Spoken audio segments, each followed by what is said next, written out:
Hello there. I'm Windermere Real Estate's Chief Economist, Matthew Gardner, and welcome to the latest episode of Mondays with Matthew. Over the past few months, analysts like myself have been starting to get our hands on early numbers from the Census Bureau.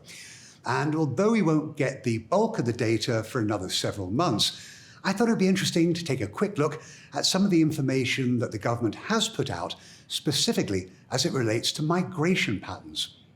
And this is actually a relevant topic given the pandemic, with many people wondering if we saw a mass shift in where we choose to live because of COVID-19. And this belief that we packed up and moved because of the pandemic is, at least at face value, quite credible, especially given that home sales in 2021 were at levels we haven't seen since 2006. But the reality, at least from the data we've received so far, actually tells a different story. This first chart looks at people and not households, and it shows that, contrary to popular belief, we're actually moving less frequently now than we've done in decades, with the share of people not moving in a single year rising from just about 84% to over 91.5%. Of course, we are having fewer children now than we did, but not to the degree that would change this trend. And when we break this down between homeowners and renters, well, there's quite the discrepancy between the two groups. Although the number of renters not moving has risen from 67.5% up to 84% since 2000, the number of homeowners staying put has moved from almost 91% all the way up to 95% last year. So the data thus far is not suggesting that we saw any form of mass exodus following the pandemic. In fact, we haven't been moving as much for the past 2 decades, but people did move since COVID-19 hit, and the reasons that they did were fascinating. The following charts are broken up into 4 categories of movers: those who moved for family reasons, those who moved for employment-related reasons, those that moved for housing-related reasons, and finally, those that moved for other reasons. So, starting with family-related reasons, while it wasn't surprising to see that the major reason for both owners and renters to move was to establish a new household, nor was it surprising to see a greater share of renters heading out on their own than did homeowners. Finally, the share of those moving because of a change in marital status was essentially the same between renters and homeowners. And when we look at employment-related reasons for people moving last year, a greater share of renters moved because of a new job than did homeowners, and more renters moved to be closer to their workplaces than did homeowners. Again, not really surprising given that a large share of renters work in service-based industries and therefore proximity to their workplaces is important. You'll also see that a greater share of homeowners than renters moved because they lost their jobs. And finally, and not at all surprisingly, far more homeowners moved because they chose to retire than did renters. And when we look at housing-related reasons that people moved, a large share of owners and renters moved from their current home or apartment and into a new, bigger and better house or apartment. A statistically significant share looked to move into a better neighbourhood too, and I do wonder whether owners were doing this because of the ability to work from home and possibly move to a better location further away from their workplaces.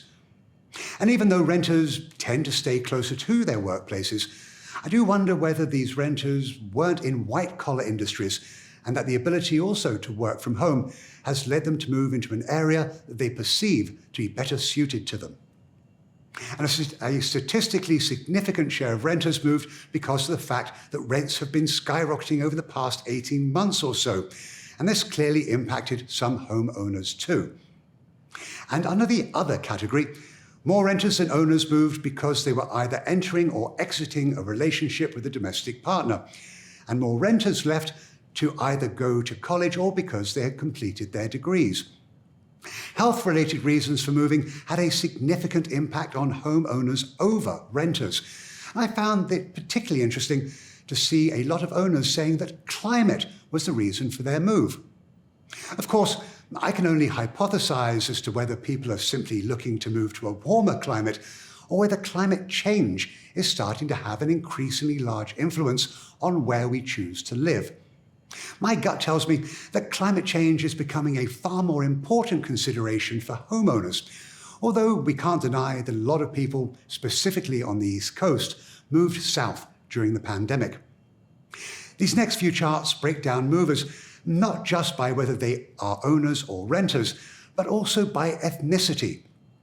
And here you can see that homeowners across these three ethnicities were pretty much uniform in their desire to stay in their existing home, with only 4 to 5% of them moving. And renters who, as we've already seen, did move more frequently last year than homeowners, but were also in a very tight range of between 83 and 85%. The same can be said about Hispanic homeowners and mixed-race families, with about 95% of them not moving last year.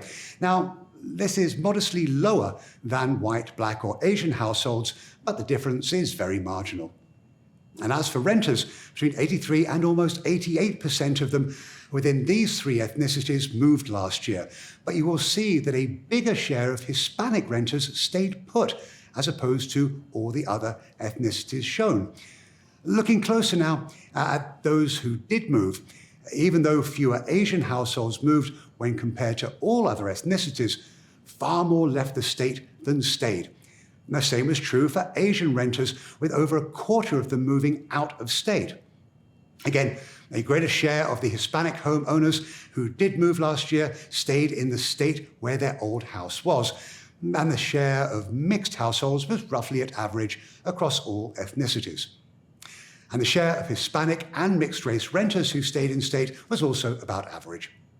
Now, what I see from the data is that the huge migration that many expected during COVID-19 has not been affirmed, at least not by these numbers.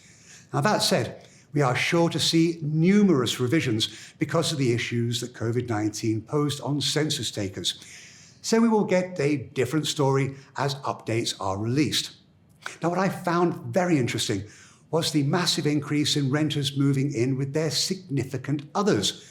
I'm actually not surprised by this, given that there are roughly 48.5 million people in the country aged between 20 and 30. This is their time. I was also fascinated by the share of the population who moved due to climate. Now, I will be doing some more digging around the darkest recesses of the Census Bureau website to see if I can find out more about this. Although I can't confirm it, my gut does tell me that climate, and specifically climate change, will be a factor of growing importance when it comes to where people choose to live in the future. And there we have it. As always, if you've got any questions or comments about this particular topic, please do reach out to me. But in the meantime, stay safe out there. I look forward to visiting with you all again next month. Bye now.